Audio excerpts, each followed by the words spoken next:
Au tras în noi imagini brute, reale, 100% în mijlocul protestului, prima linie, bariera imaginară dintre poliție și protestatari. Am primit alertă pe telefon să evităm această zonă. Risc să fiu arestat aici în LA. Avem un domn care se relaxează pe stația de autobuz. You're standing here protecting kidnappers who are presently raiding neighborhoods all over California. Petrecerea latino din mijlocul protestului. Oamenii aleargă. E momentul să plecăm. Au spart această ușă și urcă pe acolo, urcă pe clădire. Față în față cu armata americană, cu pușcașii marini americani. There's no shame in being a conscientious objector. God damn it. Miroase a tămâie. Același lucru spune și reporterul, s-a tras în noi. Multe dintre aceste persoane au fost reținute pentru că au rămas după ora 20 pe stradă, se trage continuu. Cred că am trecut la faza următoare. Salutare, prieteni, și bine v-am regăsit, bine ați revenit într-o nouă aventură, bine ați venit în America, dragi prieteni. Pentru prima dată pe continentul american am ieșit de la cazare, merg în zona centrală din LA, mă aflu în Los Angeles, pentru că, din câte am înțeles, cred că și voi știți asta, sunt proteste masive, iar astăzi este o zi extrem de importantă din acest punct de vedere. Mergem acolo, vedem cum ajungem. Întrerup câteva secunde vlogul pentru că vreau să vă povestesc despre sponsorul de astăzi, și anume GoTo Ride Sharing, o aplicație 100% românească, și cred că este momentul să promovăm mai mult afacerile făcute de români. GoTo e o aplicație de ride sharing gândită pentru distanțe medii și lungi, atât în România cât și în toată Europa, doar că nu este ca restul aplicațiilor de ride sharing clasice. Este mai degrabă o platformă unde șoferii pot publica curse pe distanțe mai mari între orașe sau chiar internaționale, iar pasagerii pot călători mai ieftin. Poți face și plimbări prin oraș, dar aplicația este gândită în special pentru drumuri mai serioase, cum ar fi București, Timișoara, România, Germania și așa mai departe. Iar dacă ai loc liber în mașină și vrei să împarți cheltuielile, poți publica cursa ta direct în aplicație. Dacă ești pasager și vrei să călătorești mai ieftin, trebuie doar să îți descarci gratuit aplicația și poți căuta curse deja existente, inclusiv transferuri de la sau către aeroport. Are chiar și o funcție SOS care îți permite să ceri sau să oferi ajutor atunci când ai o problemă pe drum. Practic, aplicația construiește o comunitate de șoferi și pasageri care se pot ajuta între ei. Poți trimite colete, poți căuta o platformă auto dacă ai nevoie de tractare, sau să zicem ești în străinătate și vrei să trimiți o mașină în România, ori invers. Tot ce trebuie să faceți este să intrați pe linkul din descriere și să descărcați în mod gratuit aplicația. Este deja disponibilă pe Google Play și App Store. Eu zic că merită și poate deveni foarte utilă. În plus, susținem o afacere 100% românească. Eu le mulțumesc pentru că au ales să sponsorizeze acest vlog, iar noi ne întoarcem la ale noastre. Merg pe aceste steluțe ale oamenilor importanți de aici din America și nu numai. Dar despre această zonă o să facem un vlog separat. Acum discutăm despre cu totul și cu totul altceva. Așa că oficial aventura americană a început. Chiar dacă eu am început-o din Hawaii, aici este cu totul și cu totul o altă lume.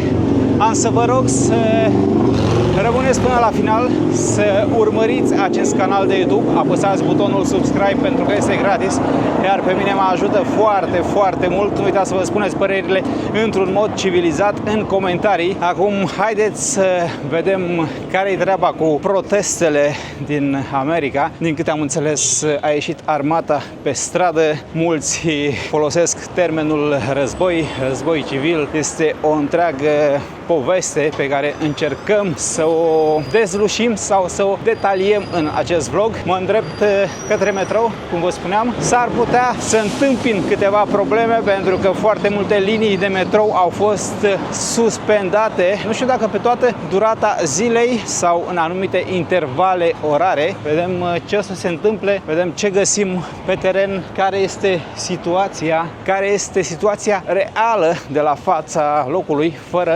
menajamente. Arată interesant, frumos în același timp. Pentru prima dată cu metroul în USA, în Los Angeles. Acolo vreau să ajungem, spre downtown. Gata.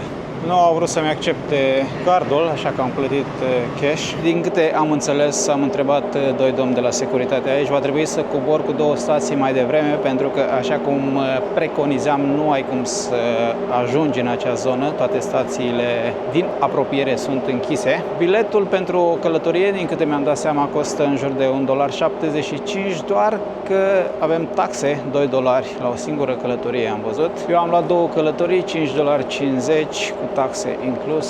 Se pare un preț decent. Biroul este aproape gol. Am coborât să vedem unde am ajuns. Cred că suntem undeva la 700 de metri distanță, poate 1 kilometru. Așa la prima vedere, pentru că acesta este primul impact cu orașul, îmi place cum arată. Fix cum îmi imaginam LA-ul, doar că în acest moment văd doar protestatari pe stradă, nimic mai mult. Cred că sunt 5-6 elicoptere în acest moment care survolează zona. Poliție peste tot, la fiecare colț de stradă. Absolut toate magazinele sunt închise. Nu știu dacă așa este în mod normal sau este din cauza protestelor.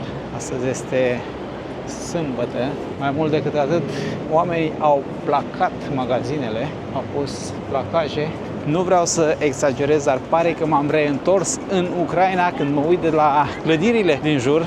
Felul în care oamenii au baricadat aceste clădiri, acolo mă trimite cu gândul. Problema imigranților există, este reală, doar că trebuie tratată cu atenție, mai ales în țări precum America, care a fost clădită pe umerii imigranților și nu numai, imigranți sunt peste tot, dar înainte de a critica, înainte de a arăta cu degetul spre ei, trebuie să facem o pauză și să ne gândim puțin, oare nu suntem și noi imigranți?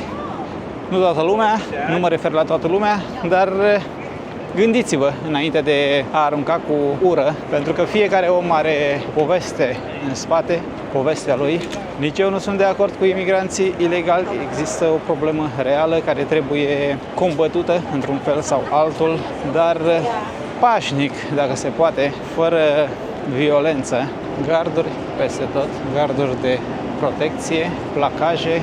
Dacă toate aceste proteste ar fi pașnice, nu ai baricada geamurile în acest stil, nu ai merge pe stradă cu masca pe față și cu o vestă care să-ți protejeze pieptul. Foarte interesant modul prin care protejează aceste tinere, scriu pe fereastră. Nu sunt de acord cu asta, dar da, ce poți să faci? Peste tot scrie pe clădiri, pe ferestre. Una din cele mai importante zile, din câte înțeleg, numele lui Trump peste tot, iar în fața sau în spatele numelui nu sunt cuvinte tocmai plăcute pe care pot să le reproduc aici pe vlog. Da, noroc că au pus placaje oamenii, pentru că în caz contrar geamurile arătau în acest fel.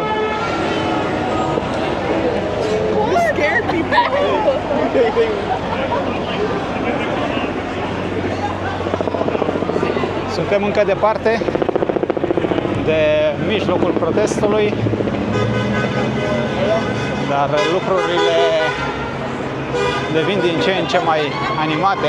Foarte mulți pleacă pentru că am ales să vin mai spre final. Au anumite ore. În mod oficial, protestul este de la 10 la 14 în această zonă. Cred că atunci a fost aprobat în acest interval orar. Am ales să vin mai spre sfârșit. În mod oficial, acest protest se numește No Kings, fără regi, iar acest protest este împotriva autoritarismului și împotriva lui Donald Trump, care știm cu toții în ce fel a agitat spiritele aici în America. Sunt mai multe zile de protest, dar am înțeles că ziua de astăzi ar fi una dintre cele mai importante. Văd și o mașină aproape distrusă în față. Aceste proteste sunt organizate într-un mod simbolic în jurul datei de 14 iunie, pentru că pe 14 iunie este ziua lui Donald Trump, iar protestele au fost organizate în jurul acestei zile și din câte am înțeles de la oameni, s-ar putea să se răspândească în întreaga țară, nu doar aici, nu doar în Los Angeles. Tot în această perioadă este și o paradă militară susținută de administrația de la Washington. Imaginile vorbesc de la sine.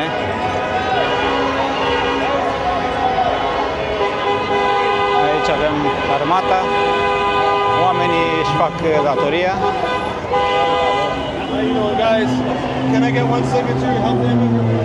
Și aici avem armată, protestatarii își fac poze cu militarii, au adus flori.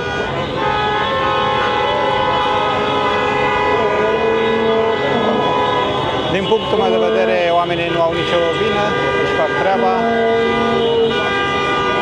au primit apă. Văd că oamenii răspund la întrebări, militarii răspund la întrebări, vorbesc cu protestatarii. Atât timp cât totul este pașnic, nu cred că ar trebui să existe probleme. Am spus și mai devreme, nu o să vă reproduc ceea ce scrie pe aceste afișe, pentru că algoritmul de la YouTube o să mă penalizeze și așa șansele sunt foarte mari ca acest blog să fie demonetizat și restricționat. Se discută despre fascism, despre dictatură, cum că Statele Unite în acest moment s-ar afla în pragul unei dictaturi. Aceste cuvinte grele sunt rezultatul acțiunilor lui Trump din ultimile luni. Foarte multe persoane care profită și au business-ul peste tot printre oameni. Hot dog. Este trist ceea ce se întâmplă. În jurul meu se simte ura pe care acești oameni o au față de președintele lor. Președintele pe care ei l-au ales. De asta este foarte, foarte important ca în momentul în care alegeți un șef de stat și nu numai, să vă informați foarte bine înainte din mai multe surse. Auzim cu toții spunând informați-vă din surse sigure, dar vă întreb care mai sunt acele surse sigure în ziua de astăzi. Mulți tineri, foarte, foarte mulți tineri.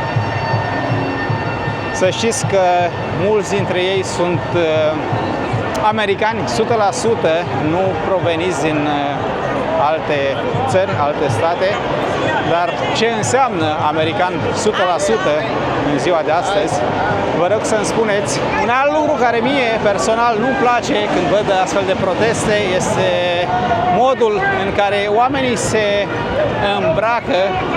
Unii o duc într-un huliganism, pentru că dacă tu ești corect și vrei să protestezi pașnic, de ce ți-ai acoperit fața?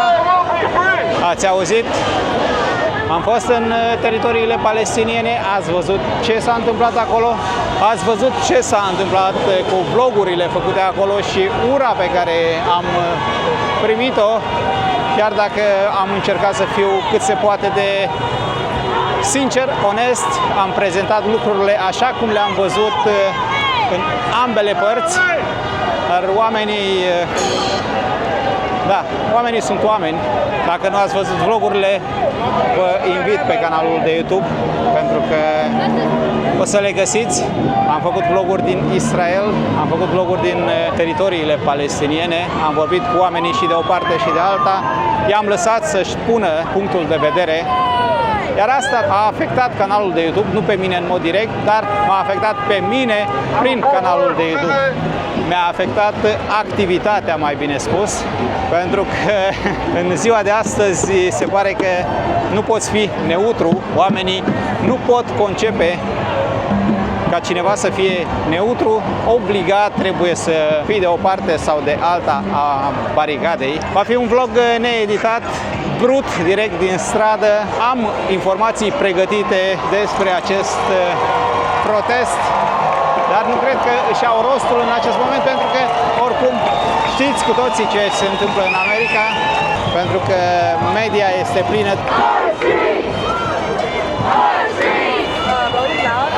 Din ce văd la fața locului, armata nu este în stradă, așa cum se vehiculează. Armata este în jurul instituțiilor publice importante.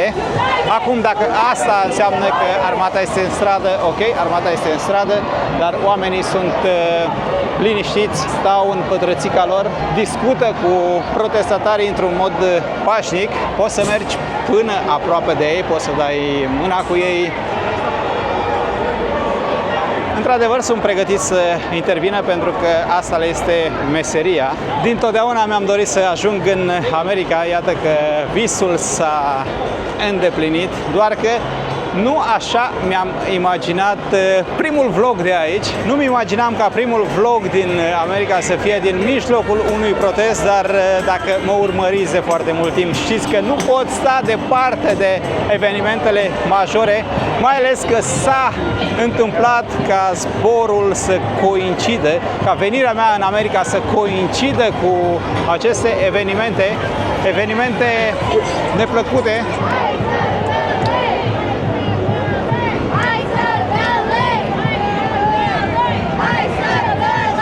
Din păcate, oamenii nu pot fi pașnici până la capăt. Sunt anumite persoane urcate pe acele garduri care pur și simplu înjură poliția, înjură armata. Știm cu toții că ura există, este reală, ura de rasă există, iar dacă tu pui paie pe foc, nu este bine. Miroase a tămâie. Oamenii au aprins tămâia. Acolo pe undeva miroase foarte, foarte puternic. Toată lumea de aici este solidară cu imigranții, lozinci peste tot împotriva celor de la ICE. Se vrea protejarea democrației și a alegerilor libere. Din câte se pare, oamenii de aici spun că alegerile nu au fost sau nu sunt libere. Alte lucruri care nu îmi plac, pentru că, v-am spus, eu prezint corect, onest tot ceea ce văd. Oamenii au spart această ușă și urcă pe acolo, urcă pe clădire. Nu o să merg pentru că este ilegal. Nu poți intra în clădirea oamenilor. Motivul pentru care mulți își acoperă fața, au urcat acolo, au spart într-un fel sau altul ușa. Încerc să-mi dau seama ce este aici. Nu știu exact. La prima vedere părea un depozit. Omul a baricadat clădirea, a pus lemne peste tot, dar nu a fost de ajuns. Aici avem lacăt. Se pare că nu a fost suficient. Nu sunt aici să judec, nu sunt aici să spun, să sugerez că îi înțeleg pe acești oameni, dar unele lucruri nu cred că trebuie făcute. Dacă vrei, într-adevăr, o schimbare și dacă vrei pace, nu cred că poți răspunde cu aceeași monedă dacă vrei pace și stabilitate. Sunt conștient de faptul că foarte mulți dintre acești oameni se simt nedreptățiți, foarte mulți au dreptate. Tot aici am înțeles că ar fi o mare, mare problemă cu oamenii străzii. Sunt anumite zone, anumite cartiere unde situația este sub orice critică. O să facem un vlog și de acolo, în stilul caracteristic. Vă spuneam că ar fi în jur de 25.000 de persoane în LA, ceea ce nu este tocmai adevărat, pentru că am căutat acum câteva informații. Sunt peste 250.000 în întregul LA, iar 25.000 sunt doar în această zonă, în zona în care mă aflu eu, în downtown, în fața primăriei, iar astfel de proteste au loc în peste 2000 de orașe din SUA. Autoritățile spun că au existat rețineri pentru încălcarea perimetrului de securitate. Foarte multe persoane arestate, bătute, din câte am văzut în unele imagini. În general, oamenii care participă la astfel de manifestații sunt activiști pentru drepturile omului și imigranților. Comunitățile latino-afroamericane dar și mulți tineri albi, foarte mulți artiști, foști militari pe care i-am văzut mai devreme într-o mașină cu unele pancarde nu tocmai plăcute pentru Trump, influenceri, ONG-uri. În partea aceasta avem o altă stradă blocată complet. Simbolul acestor proteste din Los Angeles a stârnit furia republicanilor, din câte am înțeles. Spun că este o nebunie. Din punctul lor de vedere, lucrurile merg în direcția potrivită în țară. Spiritul latino, oamenii au oprit mașinile în mijlocul intersecției și dansează. Petrecerea latino din mijlocul protestului din Los Angeles, dragi prieteni.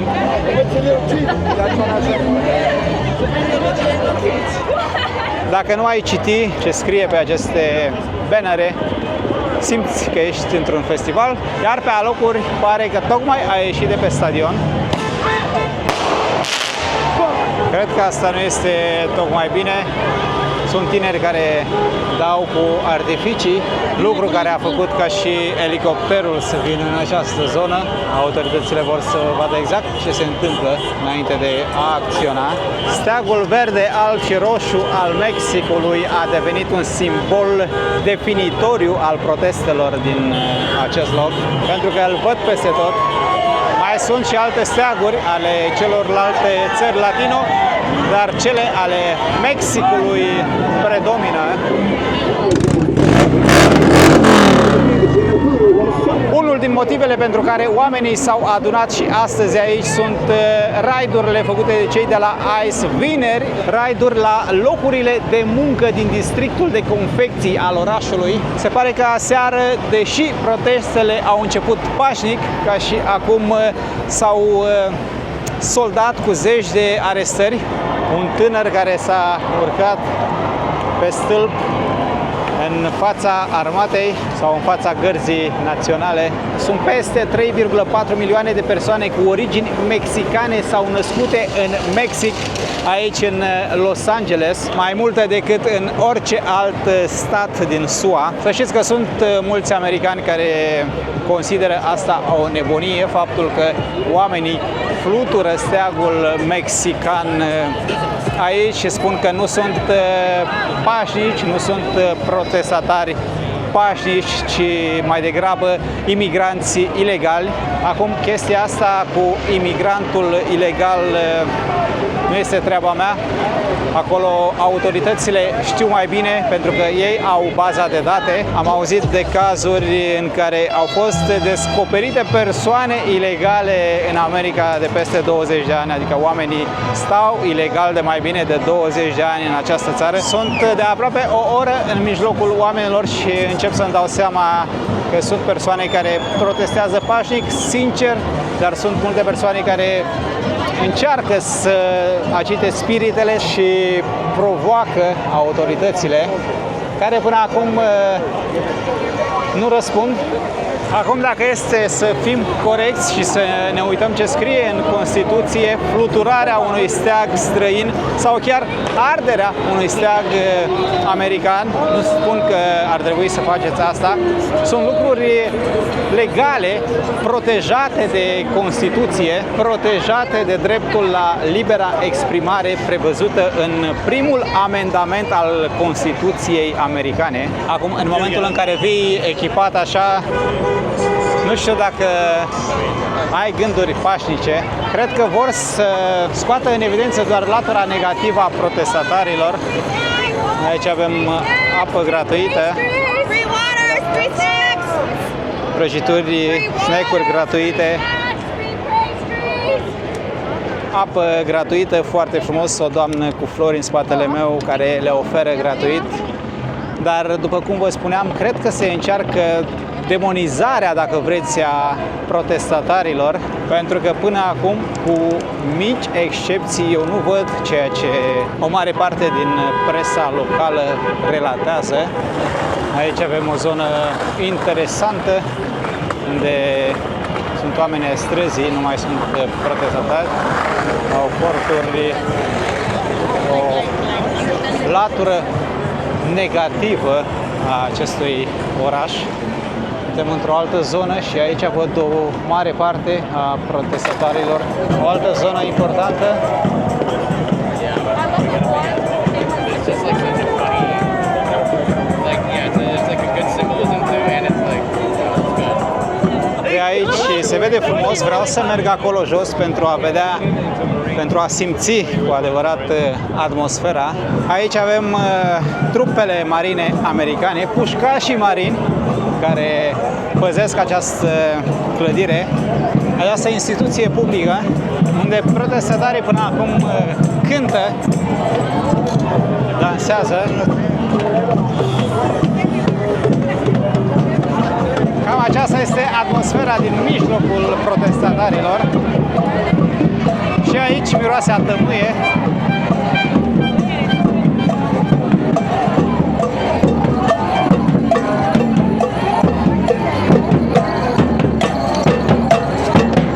Încerc să merg cât mai aproape pentru a vedea ce spun oamenii armatei. Rușine, rușine, cam asta se strigă. Nu există gard între protestatari și autorități. Sper ca totul să rămână pașnic ca până acum, iar acești oameni să nu intervină, pentru că în momentul în care te uiți la ei, înțelegi că trebuie să-ți fie frică. Oameni antrenați pentru cele mai rele situații, pentru lupta în cele mai grele condiții, iar un domn are o trompetă și sună la urechile armatei. Ei stau liniștiți, sunt care fac poze și mulțumesc, după care mulțumesc autoritățile. Avem un tânăr de la presă, față în față cu armata americană, cu pușcașii marini americani, impun respect și autoritate. Priviți cum incită la ură. De ce ai suna cu o trompetă în fața oamenilor? Râde și a îndeplinit misiunea și pleacă. Un alt domn din armată care protestează față de colegi sau foștii colegi. GI Rights Hotline. Where's your identification? It's not against the law to be a conscientious objector. Yeah, read the poster. Read the poster. You know what the fuck they say. It is not dodging any duty to be a conscientious objector. It is taking a moral stand to do. I'm so sorry that you guys are being used. I'm so sorry you guys are being used. And I hope you get to go home soon. I want you also to think about one more thing though, okay? You're standing here protecting kidnappers who are presently raiding neighborhoods all over California. Your neighborhoods, your families are in danger. Your friends are in danger. Okay? Anybody can get rounded up for having a look and detained.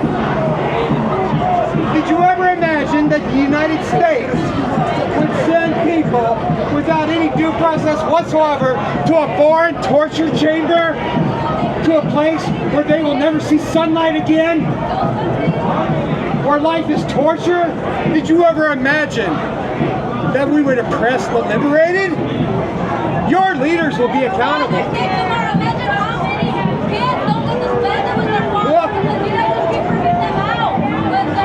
I know you don't want to be out here. I know you don't want to be out here. Except some of the MAGA cunts in your fucking unit. You know who those guys are. They're insufferable. It's a shame you're carrying live rounds, buddy. Like your neighborhood's getting raided by people. Your neighborhood's getting raided by kidnappers and you're carrying live rounds, dude. You don't have to do this.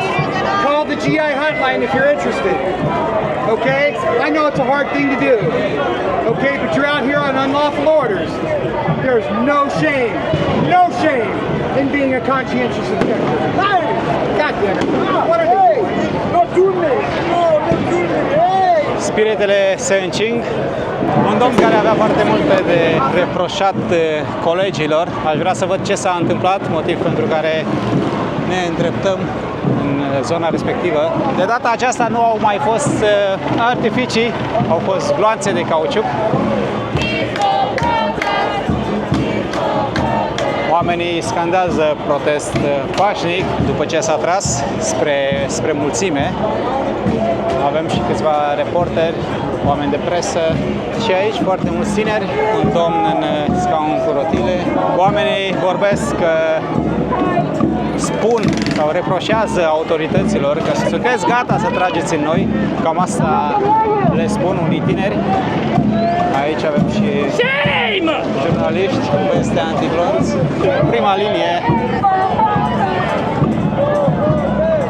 Aici polițiștii, autoritățile sunt ceva mai agitate, poți vedea în privirea lor, sunt gata de acțiune. Bariera imaginară dintre poliție și protestatari. Imagini brute, reale, 100% în mijlocul protestului masiv din Los Angeles. În momentul în care ești lângă ei, auzi ce se discută prin stație, comunicau între ei că mai au 5 minute la dispoziție de liniște, după care va trebui să mute într-un fel sau altul mulțimea de aici. Ar fi bine indicat să mă îndepărtez cât de puțin de zona aceasta, să fiu undeva mai sus, pentru că chiar și atunci când protestezi este indicat, este normal să asculți de autorități. Avem și o tânără care tocmai a terminat facultatea și a venit să protesteze. Foarte, foarte mulți, câteva mii de protestatari vin în acest moment în piață. Cele 5 minute au expirat. Se trage. Am plecat la timp, am intuit bine. Văd că cei de la presă au început să-și pună căștile. Fix în acest moment au ajuns foarte mulți protestatari aici. Elicopterul s-a oprit deasupra noastră. Oamenii sunt împinși de poliție. Exact cum au spus, 5 minute au anunțat din timp, au anunțat cu 5 minute înainte. Sunt care vin, sunt nevoiți să se întoarcă. Oamenii nu știu că s-a ordonat acest lucru, că li s-a spus să se întoarcă. Unul din motivele pentru care apar neînțelegeri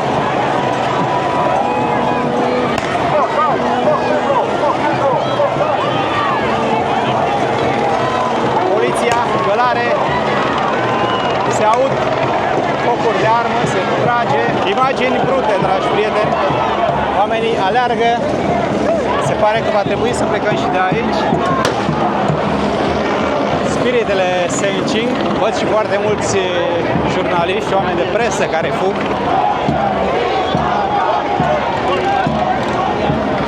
E momentul să plecăm, au venit și aici, în partea de sus. Oamenii se pregătesc, își pun măștile de gaze, asta nu este bine. Vor schimba aceste imagini, asta indică. E un domn care are îndreptată arma spre noi, de fapt sunt mai mulți. Acesta este momentul când știi că trebuie să te depărtezi de zonă. Cam asta a fost aici, pașnicul a luat sfârșit. Acum nu se mai înțelege nimic. Acum intră în acțiune oamenii sau persoanele, mai bine spus, cu măști pe față, cu ochelari, posibil să vină și din această parte, sper să nu fiu prins la mijloc. Sunt din ce în ce mai multe persoane, cu toate că în mod oficial protestul se termine la ora 14, a început, ar fi trebuit să înceapă la ora 10 și să sfârșească la ora 14, este ora 16 și un sfert, iar oamenii abia acum au venit. Nu am vrut să rămân mai mult acolo sus, pentru că oricum ceea ce era de văzut ați văzut. Ceva mai în spate, oamenii vând mâncare, miroase foarte bine ceapă prăjită, acum au fost focuri de artificii. Dacă respecti indicațiile forțelor de ordine, nu ar trebui să ai probleme. Cu toate acestea, este ceva mai delicat să fii în aceste momente în mijlocul oamenilor, chiar dacă protestul este pașnic, pentru că oricând lucrurile pot degenera. Avem numai puțin de 6 elicoptere care survolează zona. Se trage din nou, oamenii fug, da? Focurile sunt direct în mulțime. Au început să tragă cu gaz. Din păcate, protestatarii aruncă în ei cu obiecte contundente. S-a trecut la următoarea fază. Mulți protestatari sunt pregătiți, au măștile cu ei. Au plecat și domnii care vindeau de mâncare. V-am spus și la început, aveam foarte multe informații cu privire la aceste lucruri, doar că nu este momentul să vin cu ele. Este mai interesant să vedeți exact ce se întâmplă în stradă, imagini brute, needitate. Vom rămâne până la final, vedem ce se întâmplă, pas cu pas. Măști, apă, totul gratuit și aici presa se pregătește. Mâncare, nu bombe, cam asta scrie. În speranța că autoritățile vor ține cont. În acest moment oamenii așteaptă ca autoritățile să facă următorul pas. Din nou vor fi gaze, din nou vor fi amenințări, iar mulțimea se va muta câteva sute de metri mai în spate. Pentru cei ce nu știți, ICE este Agenția Americană de Imigrație și Control Vamal, o ramură a Departamentului de Securitate Internă și are ca misiuni principale detectarea și deportarea imigranților ilegali, combaterea traficului de persoane și de droguri, dar și investigarea fraudelor legate de viză, pașapoarte, muncă. Asta pentru a înțelege de ce această instituție este luată în vizor, este luată cu asalt de protestatari. Sper să nu fim prinși la mijloc. Avem și curfew în această zonă, adică după ora 20 nu ai voie să mai fii pe stradă. În caz contrar, în cazul în care nu respecti aceste lucruri, poți fi arestat pe loc. Cred că autoritățile dau timp oamenilor să plece. La început te sperie, te-am prins ușor mai departe de clădirile principale, după care îți dau timp să pleci, așteaptă, văd că tu nu ai intenție și urmează fază după fază. Din nou se trage în această zonă, gaze lacrimogene, iar oamenii vin spre noi, fug. Acum de aici nu-mi dau seama dacă se trage în mulțime sau în fața mulțimii. Inițial se trăgea în fața mulțimii, nu în oameni. Dar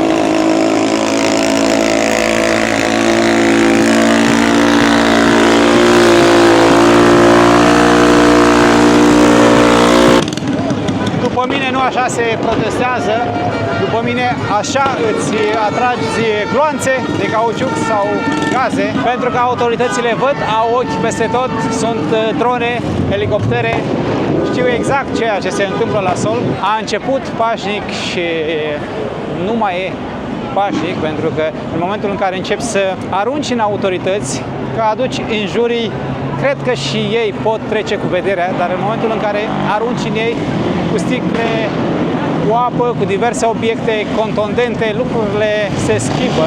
Au fost arestări în masă, peste 400 de persoane reținute. Multe dintre aceste persoane au fost reținute pentru că au rămas după ora 20 pe stradă, se trage continuu. Cred că am trecut la faza următoare. Acolo au loc arestările pentru că oamenii nu pot trece. Acești tineri cu biciclete, scutere, agită atmosfera și treacă.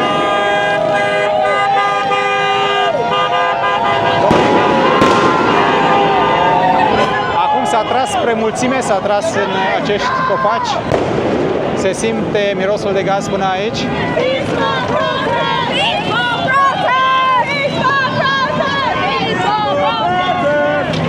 avem o reporteriță aici. Cam așa se transmite în mijlocul mulțimii. Îi este frică, se vede frica în ochii ei. Și aici avem o persoană care fără măști. Avem un domn care se relaxează pe stația de autobuz. Asta nu e ok. Și-a făcut apariția și presa din toate direcțiile. Sunt peste tot în acest moment. Din câte am observat, majoritatea jurnaliștilor au venit după ce protestul a luat sfârșit, după ce protestul oficial, adică după ora 14, după ora 15 au început să-și facă apariția din ce în ce mai mulți. Acum este ora 17, cred, da, trecut, de ora 17, toate televiziunile, toată lumea este aici. I don't get it why they're pushing all the way up here. Și oamenii nu înțeleg de ce ne-au împins până aici, pentru că acțiunea nu are logică. Se trage cealaltă. Fix în locul de unde am plecat, am avut noroc. Oamenii s-au panicat, fug.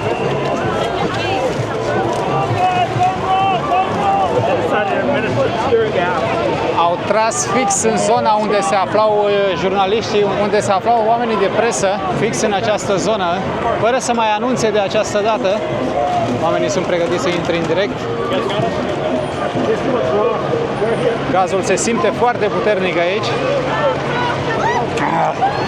Foarte greu de respirat în aceste condiții. Au tras în mulțime, în mijloc, au ieșit din această clădire și au început să tragă. Am avut mare noroc pentru că am vrut să merg în acea zonă, să merg jos, pentru că nu se întâmpla nimic, liniște, doar acolo jos se protesta. Am vrut să merg acolo. Am avut noroc pentru că au tras fix în locul în care am fost.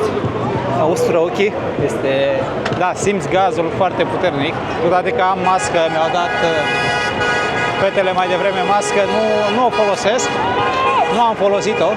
Nu mă așteptam să tragă în oameni. Poate că au anunțat, suntem departe de zona unde se fac anunțuri, de unde sunt mașinile blindate. Poate că au anunțat, dar oamenii aici nu au știut. Cu asta s-a tras. Chiar în mijlocul intersecției. Iar oamenii sunt pregătiți să o facă din nou, sunt acolo în spatele mașinilor. Sunt acolo și iau la țintă oamenii de această dată.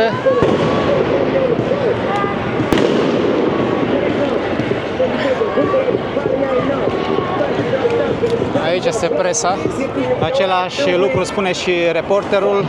S-a tras în noi, s-a tras în oameni, s-a tras în presă. Chiar dacă au drone, elicoptere în aer și știau exact că în această zonă este mai multă presă, au tras, au obținut ce au vrut, au eliberat zona. Oamenii s-au mutat în acea parte. Ideea e că nimeni nu pleacă acasă, oamenii vin din ce în ce mai mulți. O altă persoană care se cațără până acolo sus. Este periculos să faci asta. Am primit alertă pe telefon să evităm această zonă, să plecăm din această zonă. Săptămânile trecute, lunile trecute aveam o Românie împărțită în două. De această dată cred că este rândul Americii să fie divizată. Asta îmi arată ceea ce văd în stradă. Aici nu s-a schimbat nimic, oamenii protestează pașnic, ca la început. Din păcate, în partea cealaltă nu pot spune același lucru. I serve LA, cam asta se scandează aici. Sunt aici pentru Los Angeles sau îmi fac datoria pentru orașul meu. Cam aceasta ar fi traducerea. Aici se dansează.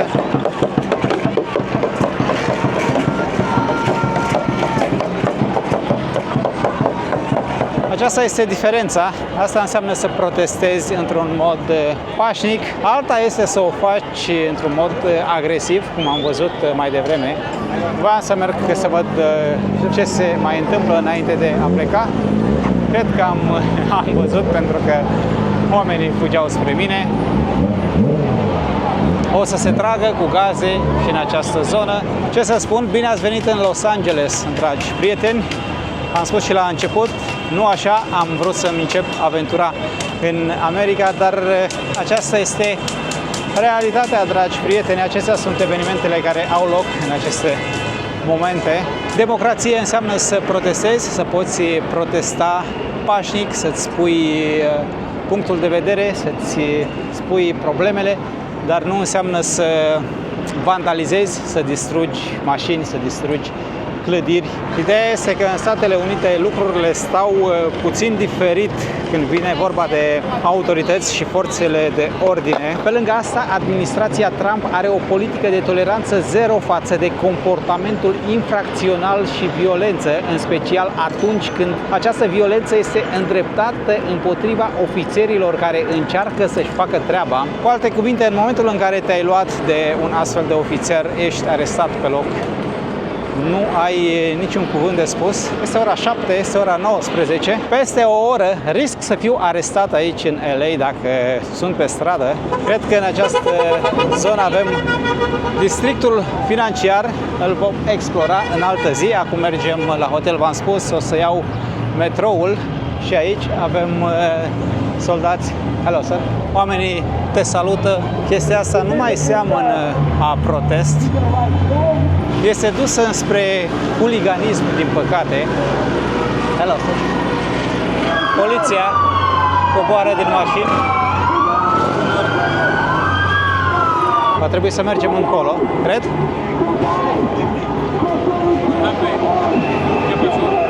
I don't speak Spanish, sorry, I'm a tourist. They said we need to go there, I think. Ce a fost de văzut, am văzut. Vreau să lăsați părerile voastre în comentarii într-un mod civilizat cu privire la ceea ce se întâmplă aici, cu privire la ceea ce ați văzut în aceste imagini. Yes. Stop the 4, stop the 5, peace and love. Yes, bro. Yes, where are you from, Russia? No, Romania. Romania? Nice to meet you. Hey, welcome to US. Okay. Thank you. Thank you. Peace and love. Multe activități închise.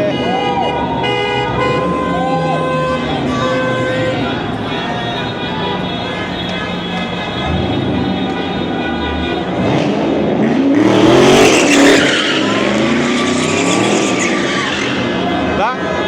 Nu mă așteptam să prind așa ceva pe cameră.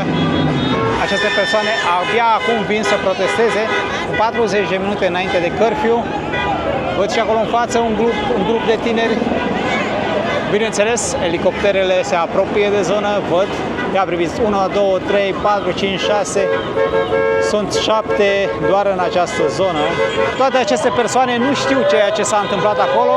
Merg direct în bătaia puștii, ca să spunem așa. Merg în gazele lacrimogene fără să știe că nu trebuie să fie în acea zonă acum. Și au loc arestările.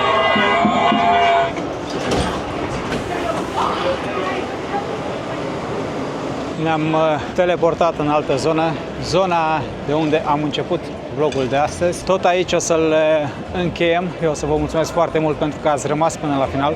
Nu uitați să apăsați butonul subscribe la acest canal de YouTube dacă nu ați făcut-o până acum, pentru că este gratis și mă ajută foarte, foarte mult să creez conținut în continuare. Nu uitați să vă lăsați părerile în comentarii, ajută și acest lucru și ne vedem data viitoare într-o nouă aventură aici în America, pentru că aventura americană abia a început. Multe vloguri interesante vor veni, așa că rămâneți în continuare alături de mine. Eu vă mulțumesc pentru tot și ne vedem în următorul.